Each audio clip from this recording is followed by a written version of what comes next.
5 interesting stories about Swami Vivekananda. Narendranath Dutt, better known to the world as Swami Vivekananda, was born on January 12, 1863. Since 1984, we observe January 12 as National Youth Day, and after his death on July 4, 1902, all his teachings and lectures were gathered into 9 volumes. He was the perfect embodiment of intellect and humanity. He has been an inspiration for the youth of the nation and will remain so for many more generations to come.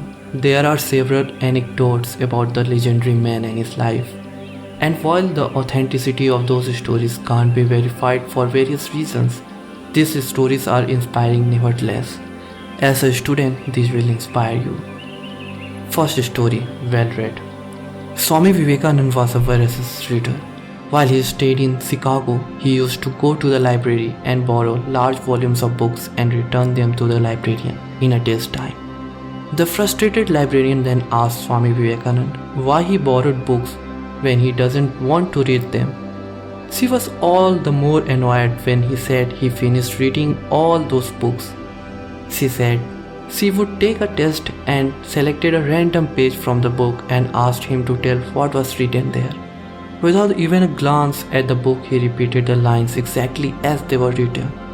She asked him several more questions and he answered all of them without a flaw. Second story, The Fearless. Swami Vivekananda was 8 years old when this incident happened. He loved to dangle head down from a champak tree in his friend's compound. One day he was climbing the tree and an old man approached him, asking him not to climb the tree.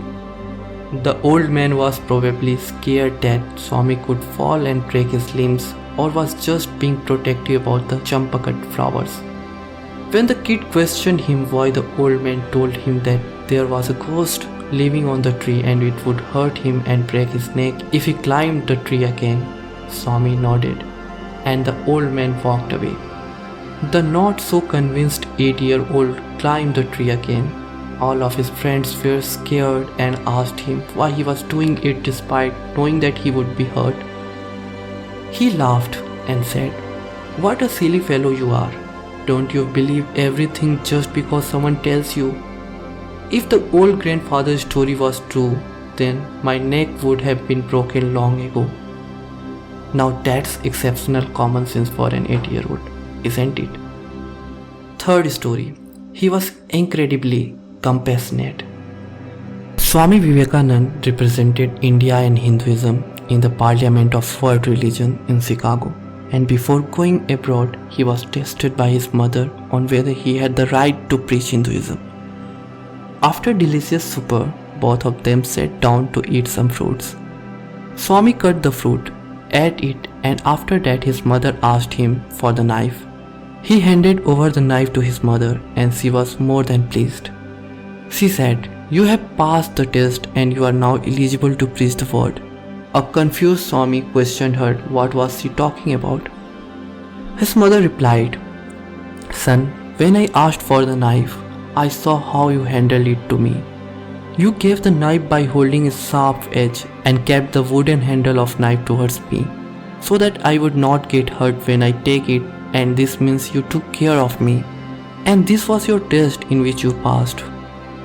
To have compassion and being able to take care of others is a remarkable quality.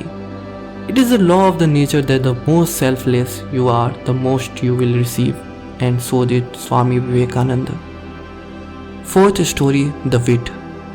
Swami Vivekananda was traveling in a train and was wearing a wristwatch that caught the attention of a few girls present in the train. They were making fun of his clothes and his appearances. They decided to play a prank. The girls asked him to give them the watch, or else they would complain to the cop that he was harassing them. He then remained silent and acted deaf, made signs to the girls to write what they wanted to say on a piece of paper. The girl wrote it on the paper and gave it to him. Any ideas what he did next? He then spoke. He called the cops and said, "I have a complaint to make." The fifth story is The Power of Concentration. While Swami Vivekananda was in America, some boys were standing on the bridge and trying to shoot eggshells that were floating in the water.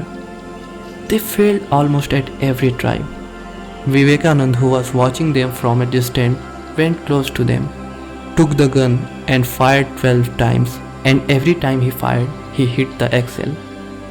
The inquisitive boys asked him how he did it. He replied, "Whatever you are doing, put your whole mind on it. If you are shooting, your mind should be only on the target. Then you will never miss. If you are learning your lessons, think only of the lesson. In my country, boys are taught to do this.